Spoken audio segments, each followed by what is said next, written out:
Good morning, everybody. I'm really grateful to be here, and I'm so glad that you're all here. If you've ever eaten a meal, or spent the night, or bought a souvenir at a national park, this is for you, okay? From its beginnings, the National Park Service has been locked in a symbiotic relationship with private sector businesses in the park. This relationship exists because the agency has always had to navigate the often contradictory demands of its two primary mandates, conservation and public use. The history of the Verkamp family business here at the Canyon provides a unique window into the laws that have regulated concessions in the national parks for over a century. My grandfather, John Verkamp, worked for the Babbitt brothers in Flagstaff. That's him on the right. He began selling Indian handicrafts and curios for them out of a tent on the rim in 1898. Sensing a big opportunity once the train began to bring more visitors, he made plans to build a store and residence on the rim. At that time, the canyon was designated as a Forest Service reserve, and there was virtually no regulatory oversight over the many enterprises popping up all along the rim. The top picture is my grandfather at the future site of Verkamps. You can see El Tovar in the background there. And they're pounding a stake. I'm not sure if that's a survey stake or the beginning of the construction. Our best knowledge suggests that Ralph Cameron probably let my grandfather occupy one of the many mill sites that he had filed before 1905. Those claims overlapped the 20-acre railroad station grant, which forms the west boundary of the Verkamp parcel. This slide shows that relationship. The Yellowstone Act of 1872 allowed the federal government to sign leases with people who had enterprises on public lands, and the Forest Service issued permits from 1897 to 1919.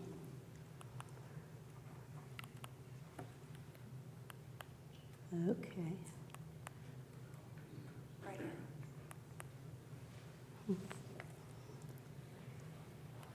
There we go. Verkamp's Curios operated on such a permit from 1906 to 1919 at a fee of $20 per year. No financial reporting was required until 1925. With the Organic Act of 1916, systems for overseeing private enterprises began to develop. After the park was established in 1919, the Park Service began issuing year-to-year concessions permits at $100 per year. Verkamps operated on these yearly permits until 1936. NPS founders Mather and Albright understood that there was no way the service would be able to manage and protect the parks and provide for the needs of the visiting public.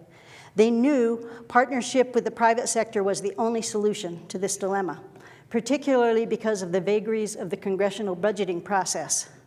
We know a little bit about that these days. They assumed that fees derived from concessionaires would be the major source of funding for the parks, which has proven to be true. They favored the idea of one prime concessionaire in each park, realizing most parks were so remote that only large corporations stood a chance of financially supporting them. They altered the system of unbridled competition to avoid destruction of the parks by unrestrained development. They felt that granting a preferential right of renewal to those doing a good job would facilitate continuity and ensure quality services at reasonable rates. Many park visitors assumed that the buildings they use and visit were all built by the Park Service, but virtually the entire early infrastructure of Grand Canyon National Park was built by the Santa Fe Railroad. You'll notice up on the top the sign there that says the Independent Store.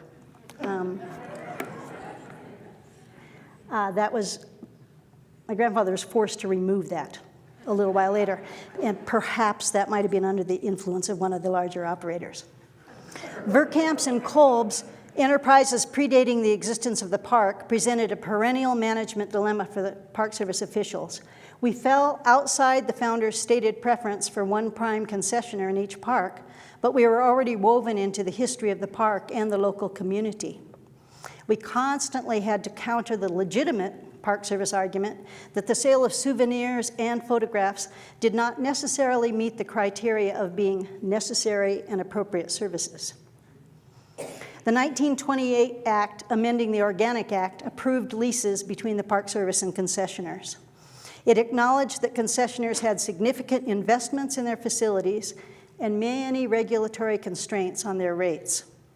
Thus, they should be given protection from competition and assured of the right to make a reasonable profit.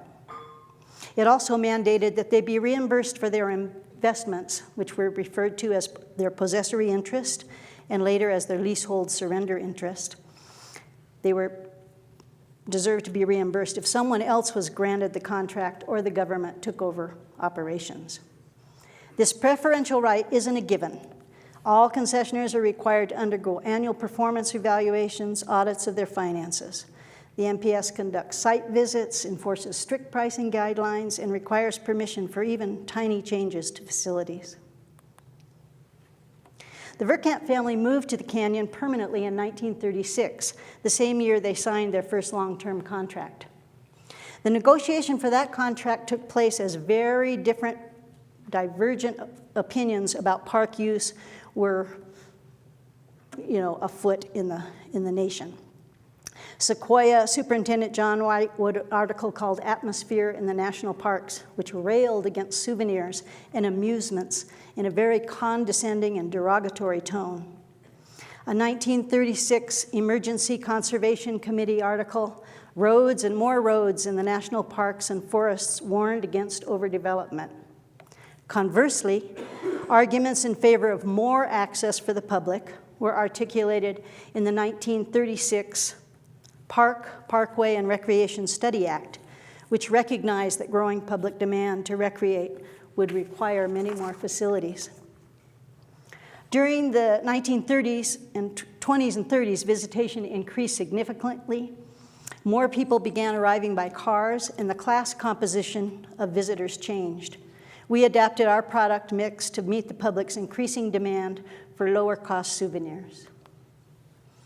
Our business actually thrived during the Depression, largely because of the low cost of family labor. My grandfather paid my dad $10 more a month than the CCC boys were making. My dad always said that's why he agreed to work for him. But the Park Service was reluctant to award the family a long-term contract. Citing our profitability, they wanted to significantly raise our franchise fees, limit family salaries, and remove the building from the rim. Calls to tear down our family home would be part of nearly every contract negotiation for decades, until the building was finally protected by the Historic Preservation Act. When my grandfather died suddenly in 1944, his contract with the government technically ended, and the NPS saw an opportunity to end its Verkamp problem. But Dr. Bryant, Superintendent Bryant, wrote, "The whole family is anxious to continue the business under the firm name Verkamps. The only son, John, is very anxious to return and handle the business as soon as he can leave war work at an airplane factory in San Diego. Miss Margaret Verkamp, who's been teaching in Flagstaff, has resigned her position and returned to the canyon." From the Park Service standpoint, it would be better if the business could be sold to another local operator. I wonder which one. And remove the unsightly building on the rim. The present studio is an eyesore. Its early replacement would be very desirable. But my grandmother sought the help of Flagstaff lawyer James Babbitt and the state's congressional delegation, including Senator Hayden, and an extension was granted. What followed was a grueling multi-year struggle by my father Jack to obtain a new contract, while the 1936 contract continued on year-to-year extensions all the way to 1954. Much of the park was closed during World War II, but our business stayed open and continued to thrive, once again because it was a family-run operation, and that allowed us to, scale back and have a spare operation.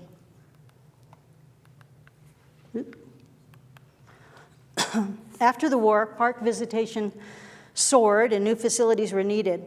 But the Park Service didn't have funds, and financing was hard to obtain for concessionaires. They couldn't use their facilities for collateral because they didn't have title to the land that they were built on. Remote locations made the cost of improvements and new construction really high. Secretary of the Interior Ikes wanted to buy out the concessionaires, but there were no funds for that. He even suggested confiscating concessionaire properties. These contentious issues led to the Citizens Advisory Board of 1946, which recognized the essential role of concessionaires in providing visitor services and reaffirmed their contractual rights. But in contradiction to that recommendation, in 1948, Secretary of the Interior Krug issued a list of expired park contracts, including Verkamps, and opened them to competitive bidding. You can see our name listed up there. This incensed my father, who wrote to Senator Hayden in protest. We have attempted to negotiate a contract. This action has been denied us, but a statement has been issued that any responsible person or firm interested in our business may make application to take it over. This, we feel, is in direct opposition to all democratic principles, to say nothing of moral justice. That's my dad, yeah. So they like to lay it on, but why not, okay? So a 10-year contract was finally signed in 1955, requiring a grounds rental fee of $500 a year and a franchise fee of 3% of gross revenues. Once again, the Park Service wanted to demolish the building, but fortunately that was averted. The certainty of 2 long-term contracts was a great relief, and business boomed for the next 2 decades. My dad's philosophy of selling something for everyone was completely in sync with the pro-accommodation policies of Conrad Worth's Mission 66. Definitions of what constituted essential services changed due to public demand. The 50s family vacation became a cultural phenomena, and people wanted their souvenirs. Verkamps was a pleasant place to hang out. Well, oops. We had a writing desk where people could write postcards while looking out at the canyon, take a little break from their shopping. There was a sense of humor and enjoyment to it all. You know, these were lighter times, so that might have been one of the cards they were writing there at the desk. We did most of our buying of Native American goods directly from Native American artists, and that's me on the far left there. I used to always love to hang out during those, talk about negotiations. Okay. This event marks the 1,000,000th visitor in 1956. It has Park Service officials, including Mr. Shellback, there on the right, and the managers from Fred Harvey, Babbitt's, and Mr. Kolb, and my dad there. The demand for public access to public lands was growing exponentially. The 1958 Outdoor Recreation Review Commission made recommendations that led to the passage of the Concessions Policy Act of 1965, which would become the underlying statutory authority for concessions management until 1998. It stated that the Secretary shall encourage and enable private persons and corporations to provide and operate facilities and services which he deems desirable for the accommodation of visitors. And the visitors just kept coming. These are my cousins who actually drove cross-country on their very own family vacation, all of them in that car. My brother, Mike, did the parking job right out in front of the Bright Angel. Verkamps thrived, operating on extensions of the 1955 contract through 1968, followed by another 10-year contract in 69. Let's see, the 69 contract required $35,000 in capital improvements, and another 10-year contract was signed in 79, this time at a franchise fee of 11%.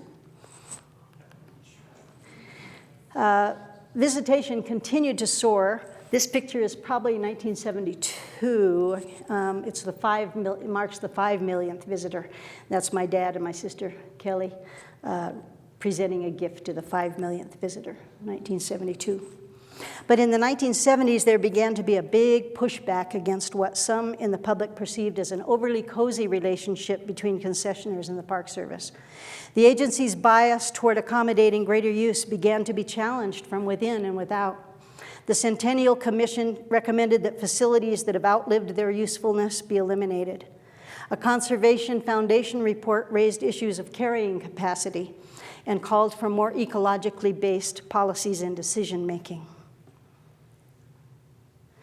A 1974 Interior Task Force recommended repealing the preferential rights and possessory interest provisions of the 1965 Act and called for greater regulation. Its title was a call to arms. National Park Service policies discourage competition, give concessionaires too great a voice in concession management. The report focused on a couple of bad apples in major parks and painted all concessionaires with a very negative brush. My dad's testimony stressed the importance of historic continuity and the quality of services. Then the preservation versus use pendulum swung clear back the other way during the Reagan and Watt years. Alarm about the enormous maintenance backlog in the parks put pressure on the Park Service to increase revenues. Non-scientific political appointees put pressure on the Park Service to increase revenues. And they pushed back against the growing desire within the agency to make decisions based on ecology and protection of national resources. Then the pendulum swung back again. And this time there was a critique of those policies. But meanwhile, back at the ranch, after signing a new 10-year contract till 1997, we undertook a complete renovation of our beloved building to restore many of its beautiful historic features at our own cost of $110,000. We continued to increase our emphasis on Native American handicrafts and built on our tradition of warm hospitality and great customer service. But things were beginning to change. By the mid-90s, there were increasing calls from federal legislators for the Park Service to be run more like a business. These years also saw the emergence of a national consultant culture with their love for acronyms. Corporate lobbyists and consulting firms with a lot to gain from policies necessitating use of their services began to exert greater influence behind the scenes. One PricewaterhouseCoopers Concessions action plan called for business process re-engineering. And the real watershed moment occurred in 1998 when Congress passed the National Parks Omnibus Management Act. The law eliminated the preferential right of renewal and redefined the formula for calculating possessory interest, making it harder for all of us to establish accurate property values and negotiate fair compensation. Somewhere. We began to face yet another challenge in the form of increased competition for sales from the nonprofit park associations. In spite of policy and our protests, they began selling items previously protected as exclusive rights in our contracts. In 2005, I testified before the United States Senate about the unintended consequences of the '98 law and its negative effects on our small family businesses. Small outfits like ours were now forced to compete with contracts with large multinational corporations like Xanterra and Delaware North. Our last 3-year contract expired in 2000, and we were forced to operate on 1-year extensions for the next 8 years, while simultaneously spending close to $200,000 for lawyers, appraisers, architects, and environmental consultants in preparations for our bid. We were paying almost double the franchise fee of our corporate competitors at the park at that point. We paid $76,000 in franchise fees in 2007. We jumped through all the hoops, and we even won some awards in the process. We received an environmental award from the EPA. That's Secretary Levitt there. Okay. Conditions were getting challenging, but we decided to celebrate anyway. On our centennial, Verkamps was the oldest oh shit, there's the hook. Excuse me. Oh, get the hook, bait.